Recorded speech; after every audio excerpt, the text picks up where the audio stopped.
Hello, freaks. I don't know why I used this hand. I should use this hand, but because I was balancing this. You're balancing on it. Yeah. Okay, so I don't know what my face was at the start there. Yeah, hello. This is the Doctor Who review time for the new series Doctor Who Flux for the first chapter, which was the Halloween Apocalypse. I think that's what it was called. I keep like yeah. 'Twas the night of Halloween. 'Twas the Halloween Apocalypse. Yeah. Mm. So, we did our initial reaction. We did that on the podcast. On the pod? I tweeted out. Yeah, I tweeted out that we've done an initial reaction, and that today we've been doing the review. Good. Yeah, I know, amazing. Keeping on top of it, mate. But today we'll be doing a review. So yeah, so it's a bit later than I was planning on doing a review, but just. Things sleep. Yeah, no things went a little bit awry, I'll be honest. No sleep. But we are getting a review out today. It should be the 1st of November this comes up, which is the day we're filming it. So the day after we had the new episode up. So let's get into it then. Let's not waste any more time. Yes, because this is not blathering. No, although we do blather on both. So basically, this was really exciting. Obviously, this was the setup for the rest of the series, really. I mean, Series 12, I think, was supposed to be sort of a setup for this series. But then this, obviously, Chapter 1, setting up what we're going to see in the coming weeks. So I believe this is just 6 episodes. We've got, 5 episodes left. And I will say it is very, very loaded with just loads of different places and characters and stuff. And obviously we're going to have to wait. And Easter eggs! Yes, and Easter eggs. We're going to have to wait for things to fit into place, which is fair enough. I've seen a few opinions. But that's what I like about having a 6-parter. Yeah. Allows you to do that without, I will say, I think this episode is going to be even better, because I did really enjoy this episode, but I think this episode is going to be even better once we've finished. Once we've got the whole piece. I'm hoping this all fits together really. I'm really hoping that they pull this off, because I think this is a really exciting first chapter for the story. I think it's obviously really exciting, very action-packed. Beginning opens up with them, on their own. Oh, I should say this is spoilery. So we're going to spoil the whole thing. But yeah, it opens up mid-adventure. The Doctor and Yaz, they're hanging upside down over an acid place, an acid river, an acid lake, an acid ocean. I don't know. Hanging upside down over some acid. Yeah, basically. I should have just said that, shouldn't I? Yeah. Instead of going places. Just basically upside down over some acid. With the threat that they're going to be dropped in it. I did really, really like... Okay, so obviously in this we got the... I believe this is where we got the mention of Nitro 9, which I was very excited about. Obviously, I'm a 7th Doctor fan. Nitro 9. The Outpost Rose. Yes, Outpost Rose. A lot of people mentioning that, are we, with the Rose, is there any, I quite like that. And obviously on Outpost Rose we got our first glimpse of Vinder. I think his name is I keep forgetting to check out to make sure I know his name. I should have got this up on IMDb. Obviously we've got images of him already, so we knew he was going to be in the series. And from what I was kind of guessing, and seems to be the case, he's kind of not going to meet the Doctor just yet. He's going to bump in later in the series, but it's going to be his own thing. So, because obviously when he was revealed, there was sort of is he sort of a companion? But it's more sort of he has his own story. He's a big part of the story, it seems. But at the minute, we don't know too much. We just get him on this outpost. I'm really intrigued to see what that's all about, why he was put there. What he was on the lookout for, because he's sort of talking about sending out a message back to the people that put him on this outpost, and he's kind of rude about it. He's like, oh, you stuck me here in this bloody hole, you know. But it's also really beautiful, and I would never have got to see it without being here. Exactly. Oh, So he this is seems like an terrible. interesting character. I'm excited to see where that goes, but we didn't get too much of him. I just have to say, I absolutely love the Doctor and Yaz. I think they're a great pairing. Yeah, their chemistry is so good. And I'm already really liking John Bishop so far. They're you know as Dan. Their chemistry as well is great. I'm enjoying that so far. He's got that, you know, he's got that fun thing. He's also, I think there was a little bit of worry, like, oh, is he gonna be too similar maybe to Graham? But no, he's very different, and he's a lot of fun. He's quite a sweet character, which I was quite happy about. It is really sweet actually, because obviously with Graham we got the who's very family orientated, and that Dan doesn't seem to have a family as such, but he's very community orientated, which again, very important things, you know. Yeah, I really like. It's a nice thing to explore. I really like his first reactions to meeting aliens and being on the spaceship, because that's always the big moments with new, you know, companions and that, when they first, you know, get the adventure, and that was really fun. I liked his initial reactions. Also, the whole TARDIS thing in this, I forgot to say in the, well, I didn't forget, you know, obviously initial reactions, it's sort of, you know, but reminded me of, is it Logopolis? Is that the one? The Fourth Doctor, oh my god, my mind has gone blank. His regeneration story. Because obviously there's like TARDIS in the TARDIS, and this one is like, and it's all going in and out and all different things. Yeah, it's really interesting. It's become an impressionist TARDIS. Yeah, it's sort of like doors are, you know, I'm interested to see what's going on with the TARDIS. Like there's this, actually it's quite funny because I was looking on Twitter before obviously the episode came out, and people were noting in like behind the scenes images and certain things, like there were certain things going on with TARDIS, like, is this normal? Like it looks a bit, you know, and well, they called it. So yeah, there's like this goop stuff. I did find it quite funny because there was an image of them looking at the goop that they put out, and someone said, "Oh, is it Bill? Is she returning?" Which was quite funny because obviously, you know, with the puddle. So that was quite fun. But overall, so we also have what appears to be our main villain, or you know, our main villain, and then also the threat as well. So I'm really interested by this one. He seems interesting. We can't really get too much an impression of him at the minute, and it's kind of like the introduction, I will say, is very sort of like, it kind of feels slightly generic at the minute, but I think once they develop him, he'll be interesting. But he obviously knows the Doctor from the sort of days before her memory was wiped and she became the first Doctor. Yeah. So and I'm guessing completely removed from her memory. Yeah, apparently. he's been completely removed. He's imprisoned. They had all these battles and stuff. So he seems like he might have been the master to the sort of the before Doctors, basically, which is interesting. But you know, we'll see what that, you know, sort of a similar kind of thing, you know. I can't speculate on any stuff like this because I don't know enough about he also has a sister who we didn't get to meet, but I really like her voice. Their voices are really good, but her voice is quite fun.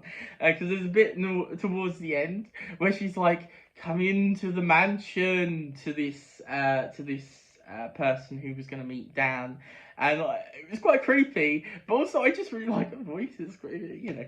Yeah. You know, it's one of those things. It's like the Candyman thing. It's like his voice so iconic. Yes. Not quite the same as that. Not quite as iconic as the Candyman. My God. Yeah, but you know what I mean. When you get a voice and it's like, oh yeah, I like that. Yeah. Totally. It's quite funny though, because obviously I know people were like, when the original image of the villain, I believe he is called the Swarm or something, or like he has another. I'm not entirely sure, to be honest, because obviously Chibnall hinted at that. Chibnall hinted at that. Well, it was Halloween. Yeah.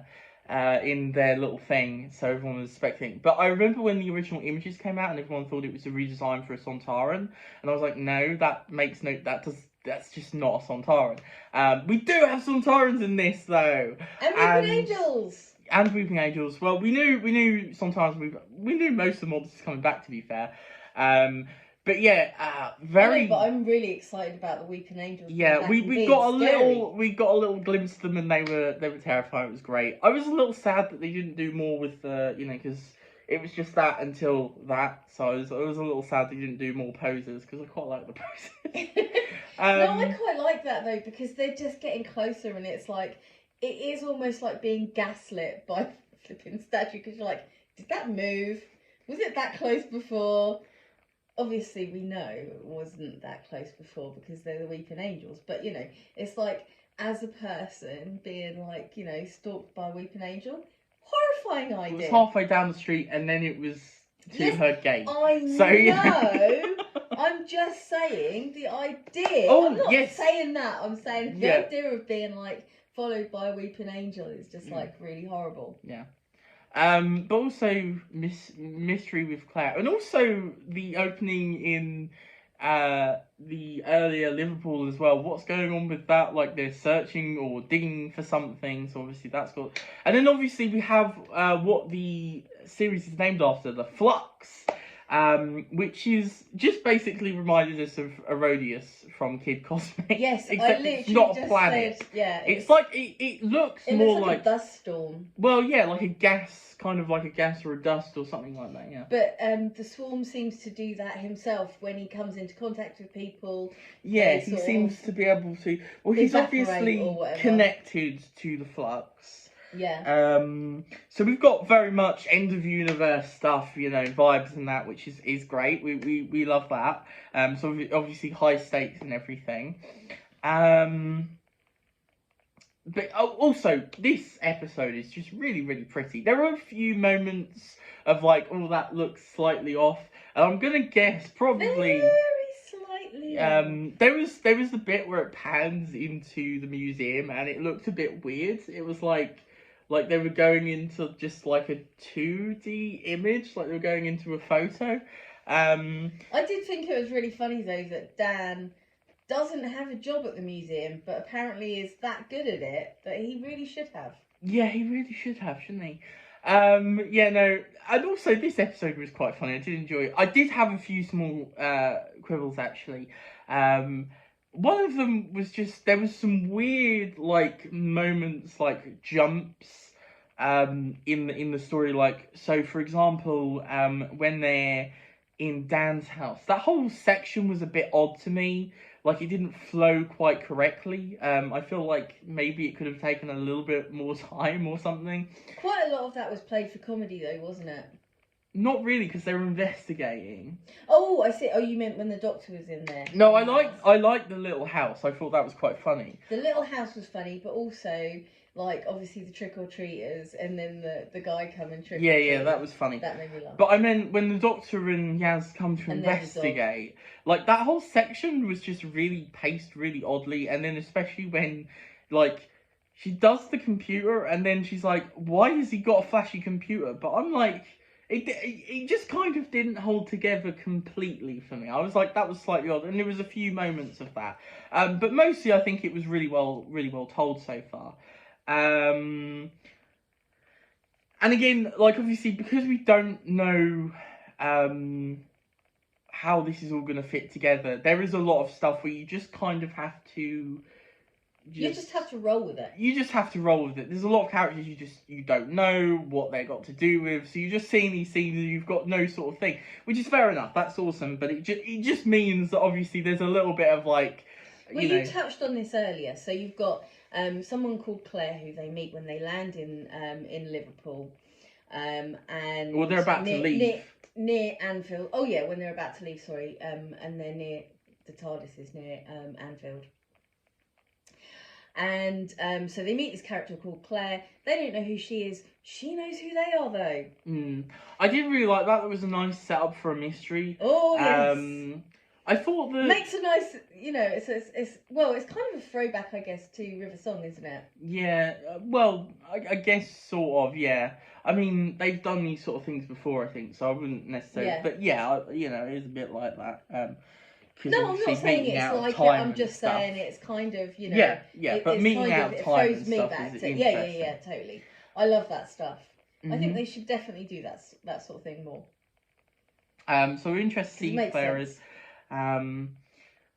And just, I'm excited to see where this whole thing goes. I mean, obviously, we know the next episode is, I think, the Sontaran War, I think it's called, or something. Yes. There's obviously very much Sontaran stuff. Oh, actually, there was a funny thing. We got the trailer on, and you know when the credits are on, and they have a little trailer for something that's like maybe on next or coming later. This is so humiliating. You thought it, because it was what was it? It was Wurzel Gummidge. It was the new Wurzel Gummidge trailer or whatever. I was like watching it thinking, wow, this is going really weird. Yeah, she thought it was Doctor really Who. Weird. She turned to me, she went, "Oh, that's interesting. They gave us 2 trailers."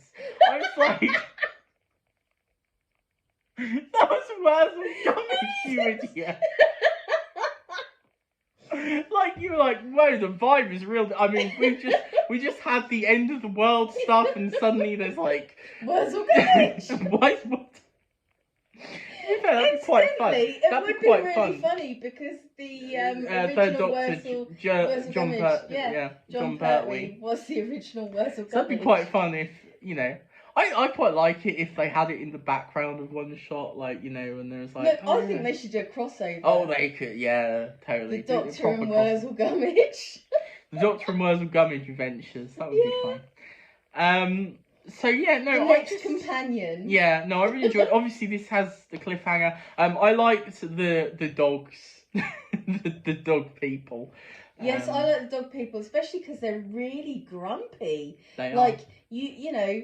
Well, the one we meet is really grumpy anyway. Well, yeah, totally. But it's just like, yeah, I don't have to like you. It's like, you sure they're not cats? Yeah, cats in disguise. But they reminded me of the of John Candy's character in Spaceballs. Yes. Which I think was probably the idea. Possibly, yeah. It did make me laugh. But yeah, that was fun. Like I say, the comedy was really funny. I really enjoyed the little house thing. I really love the bit when the dog turned up and Dan's just like going, "Oh, your fur's really." I was just like, "This is." When he said you really insulted, soft, is it real? Yeah. But I liked how he's like. I really loved the little bit where it's like the dog person going, "You insult my 4 bears," and he's like, "You don't look like 4 bears." I was like, yeah, we got like, there's some quite funny little things in there. I was like, oh god, you got things for so you got Yaz and the Doctor landing on a bed together in the TARDIS. Yeah. That everyone's pointing out. You've also got you got stuff for furries. Should they want it, we can draw in the furries. Yeah. If they want to join. Oh, so we should actually mention the Sontarans as well. I really like them so far. I'm really excited to have the episode where they're obviously going to take more of a centre stage, because obviously we get a little bit of them. But I really enjoy it. They've got that nice balance of what they originally were, which are still warlike, warriors who can be intimidating, but are also, they are supposed to be kind of funny as well. They're supposed to pose a threat, but they also, they're supposed to be the kind of like a bit of a, what's the word?